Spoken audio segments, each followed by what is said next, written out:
It is January 1979, and Tehran stands on the edge of a knife, trembling with history. The air reeks of burning tires, tear gas, and the sweat of thousands marching below. Voices rise in a chant echoing through ancient bazaars and modern streets. Khomeini, this city of 12 million souls, built on Persian Empire and oil wealth, is about to explode. When it does, the tremors will shake the entire world from Washington to Moscow to Mecca. This is the story of Iran's revolution, the day a throne fell and a theocracy was born. To understand 1979, you must go back 26 years to a hot summer day in Tehran. Iran had a democratically elected prime minister named Mohammad Mossadegh, a fierce nationalist. He nationalized Iran's oil industry, wresting control from British hands and British profits. The West could not allow it, so the CIA and MI6 orchestrated a coup called Operation Ajax. They bribed generals, planted lies in newspapers, and hired thugs to riot in the streets. Within days, Mossadegh was overthrown, and the young Shah claimed absolute power for himself. For 25 years, Mohammad Reza Shah Pahlavi ruled Iran backed by American dollars. Democracy had been strangled in its crib, and Iranians would remember it for decades to come. The Shah dreamed of transforming Iran into a modern powerhouse that could rival the Great West. He poured oil revenues into building factories, highways, universities, and a massive modern army. Women entered universities and workplaces, shedding traditional veils for miniskirts and heels. Tehran's skyline bristled with construction cranes and glass towers reflecting the desert sun. Nightclubs throbbed with American music, and the elite sipped champagne at lavish garden parties. Foreign advisors filled the palace halls and walked the corridors of power with confidence. But beneath the glittering surface, in the narrow alleys of bazaars and dusty rural villages, rage was building like a gathering storm, preparing to break over the nation and drown everything. The Shah's modernization was a forced march that trampled tradition, faith, and Iranian dignity. His secret police, SAVAK, became synonymous with terror across every neighborhood in Iran. They tortured dissidents with electric shocks, beatings, and worse horrors in underground cells. Wealth flowed to a tiny elite while crushing inflation destroyed the poor and working classes. Farmers lost ancestral lands to agribusiness schemes backed by foreign corporate interests abroad. Traditional merchants watched foreign corporations devour their livelihoods piece by piece each year. Religious Iranians saw their ancient culture dissolving into a westernization nobody had requested. The Shah's Iran was really two countries, one gleaming and modern for the elite few at top. The other was angry, humiliated, and desperate for change, for justice, for dignity once again. That anger found its voice in the holy city of Qom, where Shiite clerics studied sacred texts. Among them was Ruhollah Khomeini, a stern scholar with piercing eyes and an iron will for justice. In 1963, Khomeini condemned the Shah's reforms as profound betrayals of Islam and Iranian identity. The Shah made a fatal mistake. He arrested Khomeini, and riots erupted across Iran immediately. Hundreds, perhaps thousands, were killed in the crackdown as soldiers fired into angry crowds. Instead of executing Khomeini and creating a martyr, the Shah exiled him to Turkey first, then Iraq, then France, believing distance would diminish the cleric's influence over Iranians. He could not have been more catastrophically wrong about what exile would accomplish for him. From a modest house in the Parisian suburb of Neauphle-le-Château, Khomeini waged war. His revolution traveled on cassette tapes smuggled into Iran through loyal clerics and merchants. In tea houses and living rooms across Iran, people gathered to listen to his gravelly voice. His message cut through the complexity of politics with the sharp simplicity of righteous anger. The Shah is a puppet of America, an enemy of Islam, and a traitor to every single Iranian.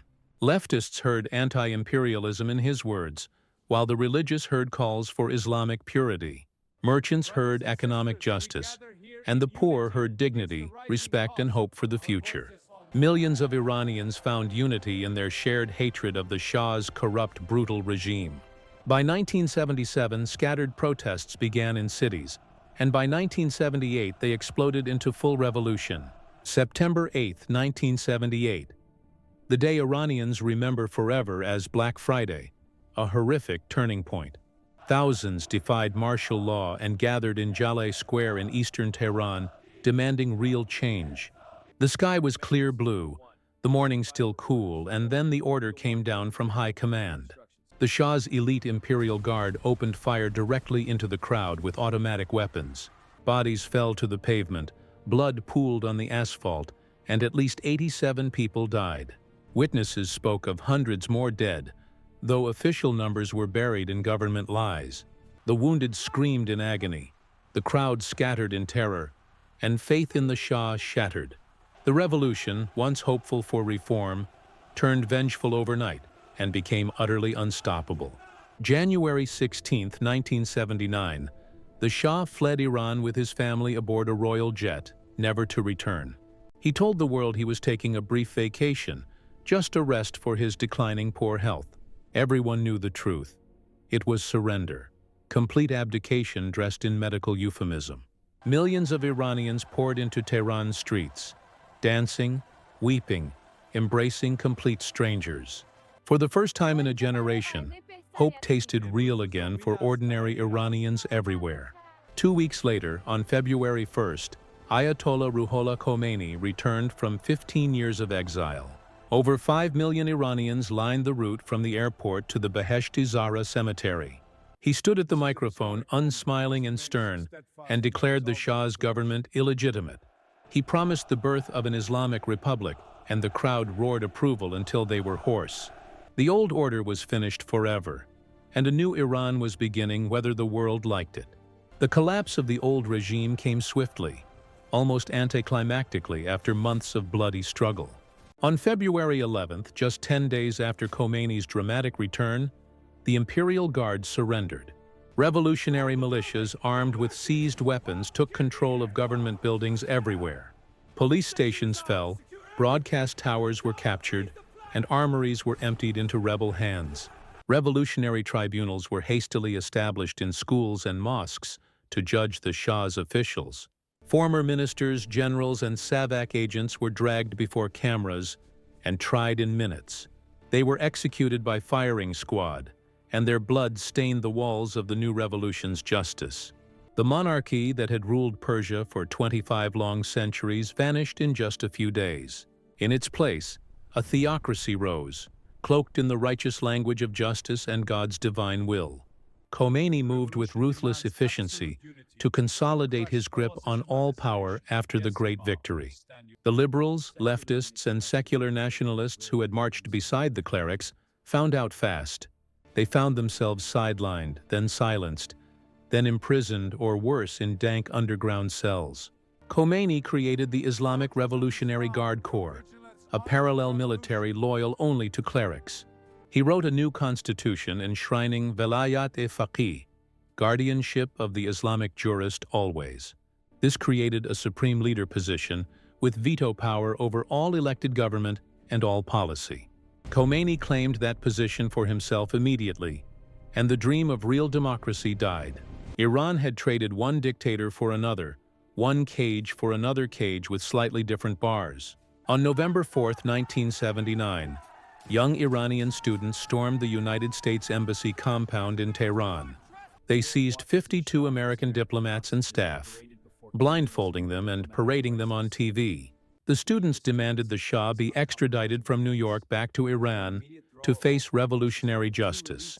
Khomeini publicly endorsed the seizure, calling the embassy a den of spies plotting against Iran. America severed all diplomatic relations, and President Carter authorized a desperate rescue mission. 8 American servicemen died when helicopters crashed in the desert, and the mission was aborted. The hostages remained captive for 444 days, their release timed to humiliate. The crisis poisoned U.S.-Iran relations for generations and reshaped Middle Eastern politics forever. In September 1980, Saddam Hussein's Iraq invaded Iran, believing revolution made the country weak. Saddam was catastrophically wrong, and the war he started would last 8 brutal, bloody years. Over 500,000 Iranians died. many of them teenage boys charging across deadly minefields. They held plastic keys they were told would open the gates of paradise after martyrdom's glory. Cities were bombed into rubble, chemical weapons were used, and the revolution was forged in fire. It emerged harder, more radical, more deeply entrenched in the national psyche than ever before. The Islamic Republic stopped being merely a government and became a complete national identity. It became permanent, embedded in Iranian DNA, and it was no longer just a political system now. Today, 45 years after Khomeini stepped off that plane, the Islamic Republic still rules. The revolutionaries who once chanted for freedom and justice now govern as brutal authoritarians. The revolution, like so many revolutions before it, devoured its own children and idealists entirely. Women who marched unveiled beside clerics in 1979 now face arrest for showing their long hair. Young Iranians born long after the Shah protest in streets for freedoms their grandparents destroyed. The cycle of repression and resistance continues, unbroken and seemingly eternal for now it seems. The 1979 revolution was born from very real grievances: foreign interference, brutal dictatorship. But the revolution replaced one tyranny with another, one set of prison cells with another set. The Shah's Iran died in flames and blood, and Khomeini's Iran rose from those ashes instead. The fires lit in 1979 still burn today in proxy wars across Lebanon, Syria, Yemen, and Iraq. They burn in nuclear standoffs, economic sanctions, and the dreams of those who dare imagine it. They burn in the hearts of protesters who risk everything for a different future for their nation. The revolution is not over. It never ended, and its consequences still ripple outward even today. Understanding 1979 is the key to understanding conflicts that shape our world right now in this moment. Like and subscribe, because the next chapter of history awaits your attention and full engagement.